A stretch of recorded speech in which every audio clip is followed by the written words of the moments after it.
sehingga hasil kebermanfaatan yang kita miliki itu bisa menjadi usia kebaikan yang usia ini lebih panjang daripada usia hidup kita.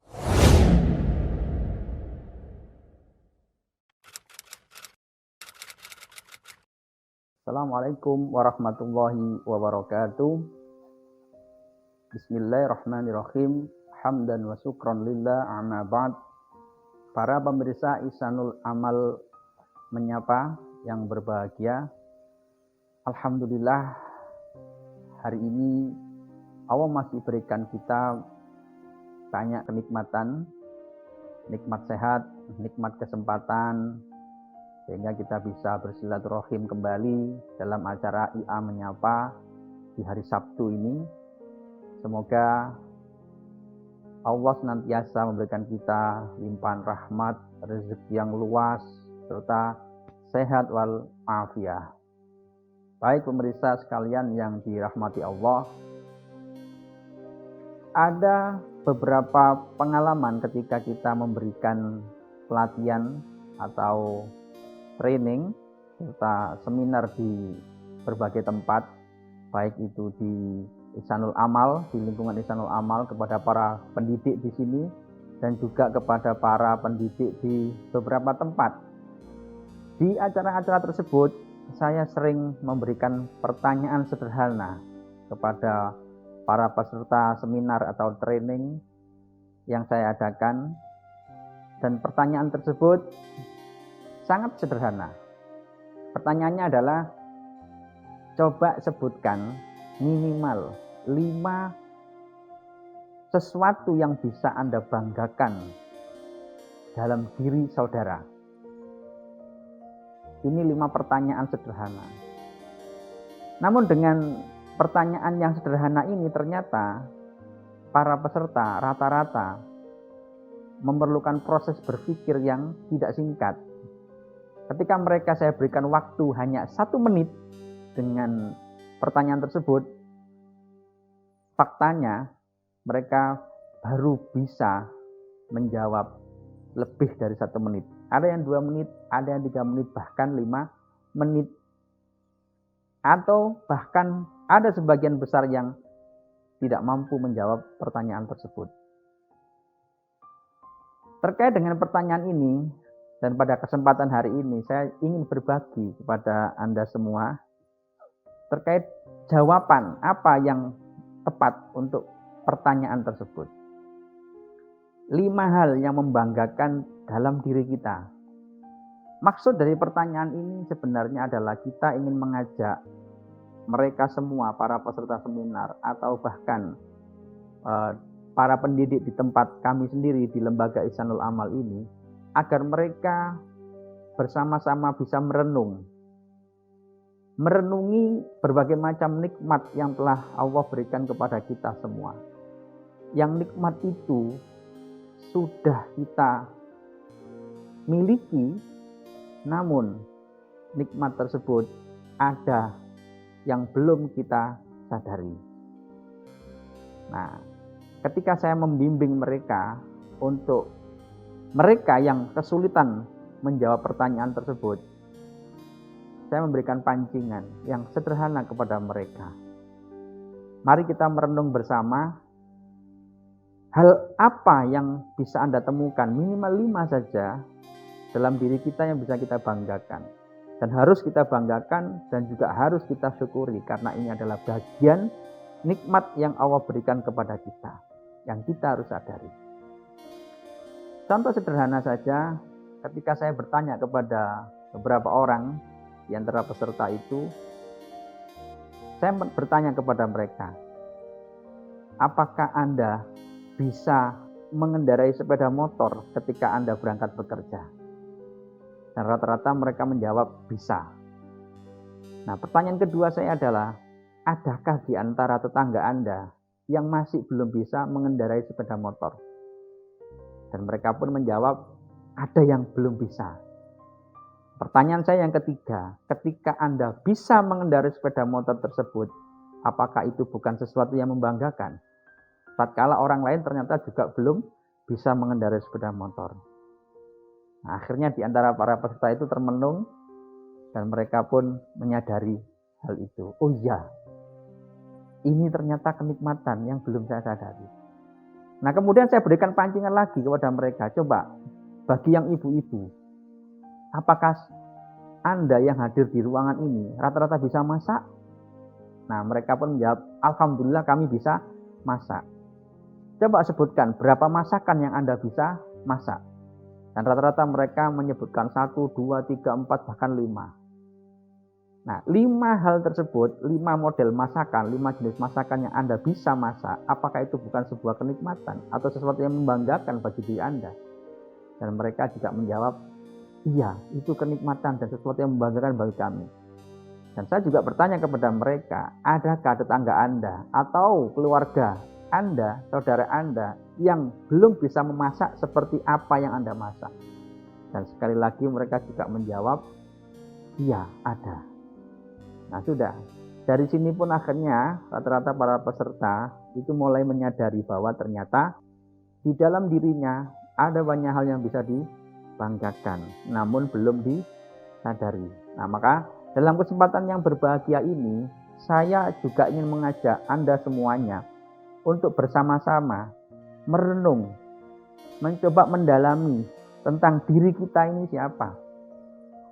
Dan apa saja yang bisa kita banggakan terhadap diri kita. Karena kalau kita sudah menemukan sesuatu yang bisa membanggakan dari diri kita, maka sesuatu yang membanggakan tersebut itu akan memberikan kita rasa puas. Nah, kepuasan atas rasa tersebut itu bisa kita olah, bisa kita manfaatkan untuk membuat kita menjadi pribadi yang bermanfaat. Bermanfaat bagi diri kita sendiri, bermanfaat bagi keluarga kita, dan bermanfaat bagi lingkungan sekitar kita. Baik itu lingkungan sekitar rumah kita atau lingkungan di mana tempat kita bekerja. Maka maksimalkan hal-hal tersebut. Nah, contoh sederhananya saja, kalau kita ingin menjadi pribadi yang bisa bermanfaat, maka saya akan ambil contoh salah satu orang di Banjar ini ya, di Kalimantan secara keseluruhan. Ketika saya bertanya kepada orang yang saya temui, terutama orang Banjar, apakah Anda kenal atau pernah mendengar nama Syekh Muhammad Arsyad Al-Banjari? Dan rata-rata mereka menjawab, ya, saya tahu dan saya kenal. Bahkan di antara mereka sering mengikuti acara haul dari Syekh Arsyad ini. Nah, pemirsa Ihsanul Amal menyapa yang berbahagia, kalau kita menyebut Syekh Arsyad Al-Banjari, rata-rata orang Kalimantan kenal. Dan mereka yang kenal dengan Syekh Arsyad ini juga tahu apa kelebihan beliau, apa karya beliau, apa usia kebaikan yang beliau miliki. Sehingga sampai hari ini, usia hidup beliau itu tidak sepanjang usia kebaikan beliau. Maka kalau kita ingin menjadi orang yang bermanfaat, temukan dulu apa kelebihan yang kita miliki, apa sesuatu yang membanggakan yang kita miliki.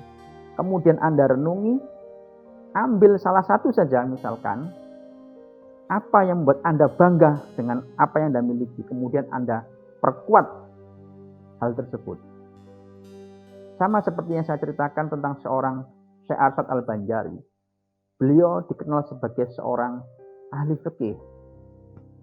Beliau memiliki satu kitab fenomenal, yaitu Sabilal Muhtadin. Ini kitab fenomenal yang tidak hanya dipelajari, dikaji, dan diamalkan oleh orang Kalimantan, tetapi oleh orang-orang yang memang tekun dan suka belajar fikih. Seluruh Indonesia, bahkan di Asia Tenggara. Bahkan di Asia. Karya-karya beliau, yang salah satunya yaitu Sabilal Muhtadin ini, dipelajari, dikaji, dan diamalkan oleh orang-orang Muslim yang mereka suka mendalami tentang pelajaran fikih. Ini baru satu yang sebenarnya Syekh Arsyad Al-Banjari itu adalah orang yang tidak memiliki satu keahlian saja, tapi beliau juga memiliki beberapa keahlian yang lainnya. Yang salah satunya tadi, ahli fikih. Padahal beliau juga ahli menulis kaligrafi. Ini yang jarang diketahui oleh orang-orang.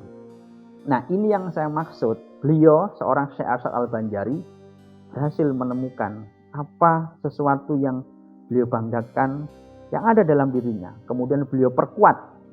Kemudian setelah beliau menemukan tadi langkah-langkahnya, beliau menemukan sendiri apa yang membanggakan dalam dirinya. Kemudian yang kedua langkahnya adalah beliau mengambil salah satu dulu, kemudian dikuatkan di situ. Nah, untuk menguatkannya beliau mencari guru yang bisa mengajari beliau tentang ilmu fikih. Nah, beberapa guru beliau cari. Tujuan utamanya adalah agar beliau mengetahui banyak hal tentang fikih dan bisa mengamalkan ilmu fikih. Dan pada akhirnya beliau menulis kitab fikih. Nah, kitab fikih yang beliau tulis sekarang sudah hampir sering dipakai di pondok pesantren di Kalimantan, bahkan Indonesia, untuk dipelajari dan dikaji. Pemirsa IA menyapa yang berbahagia. Sama seperti kita juga ya, hari ini mari kita bersama-sama mencoba mendalami, mencoba merenungi apa sesuatu yang membanggakan yang ada dalam diri kita.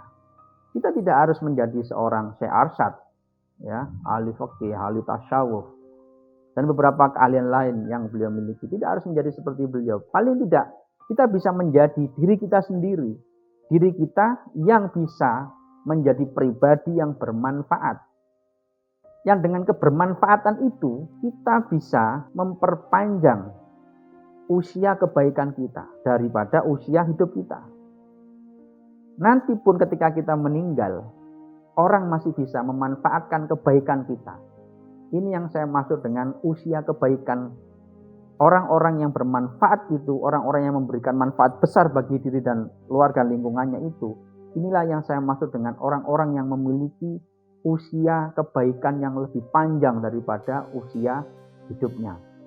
Sama seperti Syekh Arsyad yang saya ceritakan tadi. Beliau sudah meninggal. Ya, beberapa puluh tahun yang lalu. Beliau sudah meninggal. Namun, usia kebaikannya sampai hari ini masih bisa kita rasakan. Sama seperti kita saat ini. Mari kita munculkan sebuah pertanyaan dalam diri kita masing-masing. Pribadi bermanfaat seperti apa yang bisa kita perbuat, yang bisa kita miliki, tergantung kita masing-masing. Kalau misalkan di beberapa yang lain saya sebut Presiden Habibie. Kalau saya menyebut nama Presiden Habibie, maka orang Indonesia, bahkan orang di Asia pun akan tahu bahwa seorang Presiden Habibie adalah ahli pembuat pesawat. Nah, itulah usia kebaikan yang beliau pun sudah meninggal, usia hidupnya sudah selesai di usia 80 tahunan. Namun usia kebaikan Presiden Habibie sampai hari ini masih bisa dirasakan oleh kita semua warga negara Indonesia, bahkan warga seluruh dunia atas karya yang telah beliau ciptakan. Apa karyanya? Membuat pesawat tadi. Nah, beliau punya kebaikan-kebaikan yang masih bisa dirasakan oleh kita semuanya. Maka sekali lagi saya mengajak Anda semua para pemirsa IA Menyapa dimanapun Anda berada. Mari sekali lagi bersama-sama kita merenung, mencoba merefleksi diri kita, mencoba menemukan hal-hal apa yang bisa membanggakan diri kita. Dan ketika kita sudah menemukan itu, maka coba ambil salah satu yang paling membanggakan. Kemudian kita perkuat itu dengan cara mencari guru-guru yang bisa mengarahkan kita, menjadikan sesuatu yang membanggakan yang ada dalam diri kita ini bisa menjadi sesuatu yang sangat bermanfaat, baik untuk kita sendiri dan juga untuk orang lain. Sehingga hasil kebermanfaatan yang kita miliki itu bisa menjadi usia kebaikan yang usia ini lebih panjang daripada usia hidup kita. Mungkin ini yang bisa saya bagikan kepada Semua pemirsa Ia Menyapa dimanapun Anda berada, semoga bermanfaat. Saya akhiri. Assalamualaikum warahmatullahi wabarakatuh.